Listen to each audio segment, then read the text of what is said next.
Over the last 6 months, I've tried a handful of different monitor light bars with my desk setup. These light bars easily attach to your existing monitor and provide some more focused lighting for your space. Through that time, I've really grown to love them, and I think that you could too. I've found the monitor light bars I've been using to provide a more efficient light source directly where I'm working.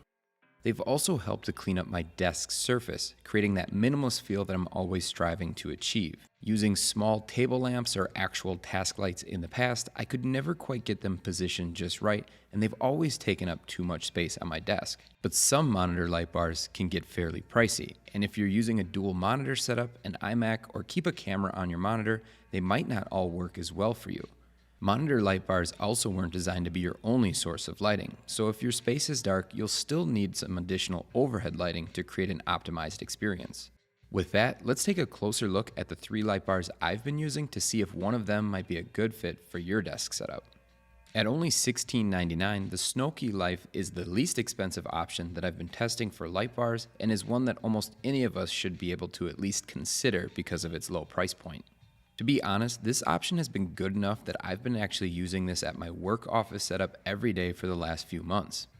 It uses a heavy adjustable weight system to hold it in place on my monitor that reminds me of the more expensive BenQ brand. Like the other models I tested, it uses a simple USB-C plug to provide power to the unit and features 3 different light modes: warm light, cool light, and natural light. Each is easily adjusted with the buttons on top of the bar. The Sn-okylife also features 5 different brightness options to adjust to your specific needs. Overall, I found that it has enough features to work for a lot of people, but there are a few things I noticed about the Sn-okylife versus the more expensive options. First, the body of the light feels lower quality and doesn't look quite as sleek as the other options. It also uses actual buttons versus the touch sensors to make the adjustments to the light color, brightness, and to turn it on and off. Now, this can be a bit of a nuisance since the light bar likes to move on your screen when pushing the buttons. This is definitely the most basic light bar of the bunch. The last thing to consider with the Sn-okylife is that you have to sort of pitch the light bar up and out to prevent the light from shining on your screen.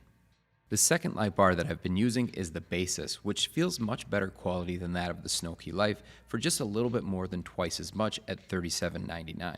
The Baseus also utilizes a weighted system to hold it in place on your monitor, similar to other light bars, but the actual shape of the design is quite a bit different.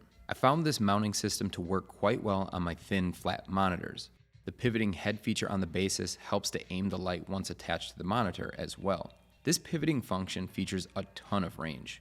The Baseus was the first model to feature 3 different touch sensor buttons, one for turning the light bar on and off, another to adjust the color setting, and the last to adjust the dimness of the light.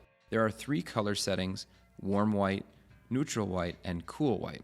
And the Baseus also featured a stepless dimming feature as well, which provides dimming capabilities from 100% brightness all the way down to as little as 5%. And these touch sensor buttons were much easier to make adjustments to the light bar without the light bar moving on the monitor. While I've enjoyed the Baseus quite a bit, it isn't quite perfect. The asymmetrical light that is advertised by the brand doesn't work nearly as well as the more expensive BenQ model that we'll look at next. In fact, there really isn't a hard dark line created like depicted in their features section through their advertisements. Even though the Baseus does include touch sensors for the buttons, I did find that they were overly sensitive and they were really hard to use for the dimming specifically. It takes quite a while to try and get this dialed in, and if you want to change it frequently, it can definitely be annoying. Lastly, the mount system won't work well for the monitors that are similar to an iMac with a rounded back. Keep this in mind if you're on something similar. The most expensive option of the group was the BenQ, but it's also, I think, the most well put together of the options that I've been using for the last 6 months. Considering this model costs more than $100 though, it should probably be expected.